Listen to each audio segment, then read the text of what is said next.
Seerri akkamaa tokko osoo mana amala sirreessaa hin geessin adabuu dandeessisu hojiirra ooluu fi seerri nama yakka hojjete itti murtaa'e tokko osoo mana amala sirreessaa hin geessin adaba biraatiin qalbii jijjiiratee gara hawaasaatti akka deebi'u taasisu hojiirra ooluuf ta'uu ministeerri haqaa beeksise. Ministeerri haqaa aadde Haannaa Ariyaa Sillaasee torbee darbe dhaabbata pireesii Itoophiyaaf akka ibsanitti kana dura namni yakka hojjete tokko fala biraa waan hin qabneef murtoo mana murtiin dhimma isaa mana amala sirreessaa taa'ee akka hordofu taasifamaa ture. Amma garuu riifoormii akka biyyaatti taasifameen seeronni qaawaa bal'aa qabaniif mirga lammiilee balaarra buusan hedduun akka fooyya'an taasifamuun walqabatee seerni sirna yakkaa namni yakka raawwate tokko osoo mana amala sirreessaa hin deemin hojii humnaa yookiin hojii dirqii fi maloota biroon adabamee sirrachuun gara hawaasaa deebi'u taasisu akka hojiirra ooluuf sochiin taasifamaa jira. Seeronni biyyattii keessatti hojiirra oolaa jiran baay'een isaanii kanneen bara 1960moota keessa ba'an waan ta'aniif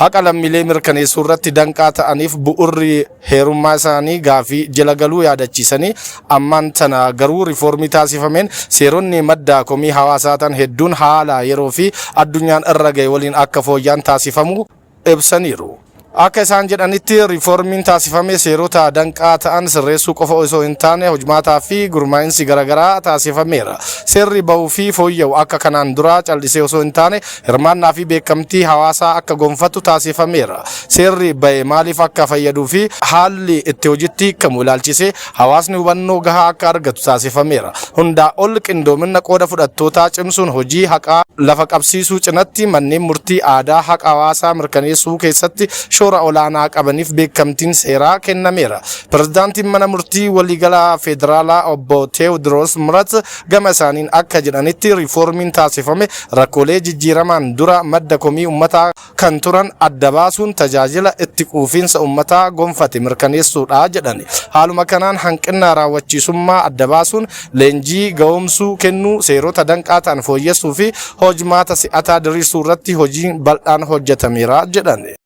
Qondaaltonni anniisaa Keeniyaa olaanoon ragaa boba'aa waliin dha'uun walqabatee taayitaa gad lakkisan. Pirezidaantiin Keeniyaa sanbata darbe ibsa kenneen akka beeksisetti qondaaltonni olaanoon damee anniisaa Keeniyaa waraana Iraaniitiin walqabatee gatiin boba'aa dabaluu isaa sababa godhachuun ragaa kuusaa boba'aa waliin dha'uun shakkamanii taayitaa gad lakkisuu isaanii mirkaneesseera. Namoonni sadii taayitaa gad lakkisan kunneen hoogganaa daayirikteeraa dhaabbata Piiplaayinii Keeniyaa Jooy Saang, daayirikteeraa waliigalaa taayitaa to'annoo anniisaa fi boba'aa Daani'el Kiptooffii fi Mohaammed Liibaan barreessaa waajjira boba'aa biyya Keeniyaa fa'aadha jedhame. Pirezidaant Ruutoon hojii gad lakkisuu qondaala mootummaa Mohaammed Liibaan raggaasisaniiru. Ibsi waajjira pirezidaantii irraa bahe akka agarsiisutti sababni namoonni kunneen taayitaa gad lakkisaniif walxaxiinsa bittaa boba'aa Keeniyaa keessatti mul'ateen kan walqabatu ta'uu ifoomse. Akka ibsa mootummaatti ragaan kuusaa boba'aa akka waliin dhahamu kan taasifameef Keeniyaan walii galtee dhaabbataa qabaattus bittaa boba'aa ariifachiisaa akka raawwattu sababa uumuuf jedhame. Waraana Iraanii fi cufamuu galoo galaanaa Hormuz gidduu kana mudatee jiruun dhiibbaan jiraatus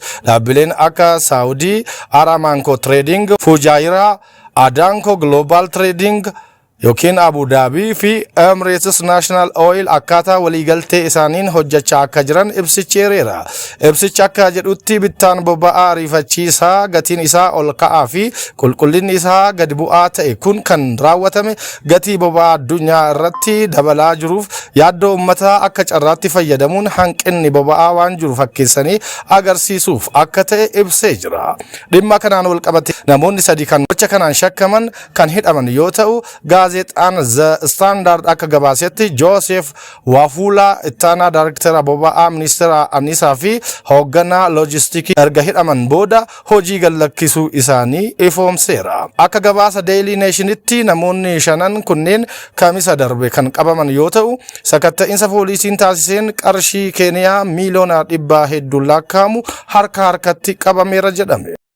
إسرائيل ورشا إجو بتروكيميكالي إيران هاليلتي همني ورانا إسرائيل ورشا إجو بتروكيميكالي إيران هاليلو بيكسيسي هاليلي تشيدانغان يرو برزدانتين أمريكا دونالد ترامب كنن تمرموف ساعتي مراسني كوفتي وجتها فتي كان راوتيدا ورشان كنا نوا أصولاهي جدأمتي كان أرقم يوتو كيميكال إيران ولكا كان تأو ورشا كانتو أومش جدأمي منستر رايا تسا إسرائيل أكبيكسيتي همني ورانا إسرائيل همنا بوتو فيدمون بورالي ميسوما ران الرتي تركان في فراتيرا هليلان ورشا بتروكيميكالي الرتي راوتي قاما كانت او ابسو بي بي سين غباسيرا ران هليلا اسرائيل راوتي هردوفي يا دمري وليغلتي دوكاسا دابو دياتي توري كوفاتا سفتيرتي فدين ران دوكاسا دابو وسو هنتاني هليلان لمتا الرتي اك هراوتمني وبي ارغچو في وراني دوم اك ارغت عالم جيسو تاو ابسو مورنينغ ستار غباسيرا ران كاروري نغا قوباو كناناواس